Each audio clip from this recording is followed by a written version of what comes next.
Hello viewers, welcome back to this channel. Today I am going to describe you a very useful tool. The name of the tool is TinyPNG. এটা basically একটা image compression টুল, web ডেভেলপারদের জন্য একটা নিত্য প্রয়োজনীয় সঙ্গী। কারণ আমরা জানি হিন্দি মুভি বা বলিউড মুভি বা ইন্ডিয়ান মুভির জান এবং প্রাণ হচ্ছে তার গান। তেমনি একটা ওয়েবসাইট বা একটা ব্যানার অথবা একটা ইডিএম বা এরকম এই রিলেটেড একটা অ্যাপ্লিকেশনের জান এবং প্রাণ হচ্ছে যে তার ইমেজ। আর এই ইমেজটা যদি অনেক ভারী হয়, সাইজটা যদি অনেক বেশি হয়, তাহলে আমরা ফাস্টার লোড কল্পনাও করতে পারি না, এবং একটা সে হিউজ ব্যান্ডউইথ সে নেয় আর কি, যখন সে ব্রাউজারে একটা লোড হয়। তো এই জন্য এরকম একটা ইমেজ কম্প্রেশন টুলের খুব প্রয়োজন হয়ে পড়ে। তো আমরা এখন দেখব যে কিভাবে আমরা ইমেজটা কম্প্রেস করবো। এটা খুবই সহজ, খুব ইজি। তো এটার জন্য এখানে দেখেন যে ড্রপ ইয়োর পিএনজি এবং জেপিজি ফাইলস হেয়ার। এখানে আমরা ড্র্যাগ অ্যান্ড ড্রপ করে ছাড়তে পারি, একটা ছাড়তে পারি এবং মাল্টিপল ছাড়তে পারি। সেটা হচ্ছে যে অ্যাট এ টাইম সে একটা ইমেজ 5 মেগা পর্যন্ত, মানে 5 MB পর্যন্ত, এবং অ্যাট এ টাইম 20টা ইমেজ সে কম্প্রেস করতে পারে। তো আমরা দেখব, আমি একটা ওয়েবসাইটকে কনভার্ট করছি, এখানে কতগুলো ইমেজ আছে। তো আপনারা চাইলে আমি সাধারণত এই ইমেজগুলো ওয়েবসাইটের কাজ শেষ হওয়ার পরে এই টুলসটা ইউজ করি। আপনারা চাইলে আগেও করতে পারেন, এটা ইটস আপ টু ইউ। তো আমি দেখি, এখানে দেখেন যে এই যে ইমেজটা আছে, এই ইমেজটা যদি আমরা এখানে ছাড়ি, তাহলে সে দেখেন ছাড়ার পরে সে সেই ইমেজের নাম এবং ইমেজের অরিজিনাল সাইজ হচ্ছে 6.6 কিলোবাইট। এটা তার স্টেট ফিনিশ হয়ে গেছে এবং সেটা এখন কম্প্রেসড হয়ে 1.8 কিলোবাইট হয়েছে আর কি। এবং এটা 73% পর্যন্ত তার অরিজিনাল সাইজ থেকে সে রিডিউস করছে আর কি। তো এটা টোটাল 5 কিলোবাইট পর্যন্ত সে রিডিউস করেছে। আমরা এটা চাইলে যে সেভ টু ড্রপ বক্সে আমরা সেভ করতে পারি এভাবে করার পরে, এবং ডাউনলোড অল, যখন এটা অনেক ইমেজ থাকবে তখন ডাউনলোড অল করতে পারি। অথবা এই যে দেখেন এখানে ডাউনলোডে ক্লিক করলে সে শুধুমাত্র ওই ইমেজটাই ডাউনলোড হবে। তো আমি যদি অ্যাট এ টাইম অনেকগুলো ইমেজই দিই, দেখেন এই যে অনেকগুলো ইমেজ দেওয়ার পরে জাস্ট এখানে রিলিজ করবো, ছেড়ে দেবো।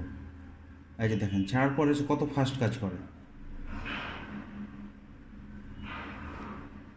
এই যে ডান, সে এখন বলতেছে দেখেন প্রত্যেকটা ইমেজ এবং ইমেজের অরিজিনাল সাইজ, কম্প্রেসড সাইজ, তারপর এটা ইন্ডিভিজুয়ালি ডাউনলোড করা যায় এবং প্রত্যেকটা ইমেজের সে কত পার্সেন্ট পর্যন্ত ফাইল সাইজ রিডিউস করেছে তার এখানে বলে দিচ্ছে আর কি। তো এই সবগুলো ইমেজ আমরা সেভ টু ড্রপ বক্সে ক্লিক করে ড্রপ বক্সে সেভ করতে পারি, অথবা ডাউনলোড অলে ক্লিক করলে পরে একটা টাইনিফাইড একটা জিপ দিবে। যেমন দেখি, আমি ডাউনলোড করবো না, আমার এটা করা আছে আর কি। তো এই যে দেখেন টাইনিফাইড জিপ, এটা সেভ করে আপনি এক্সট্রাক্ট করে আপনার প্রজেক্টে ইউজ করতে পারেন।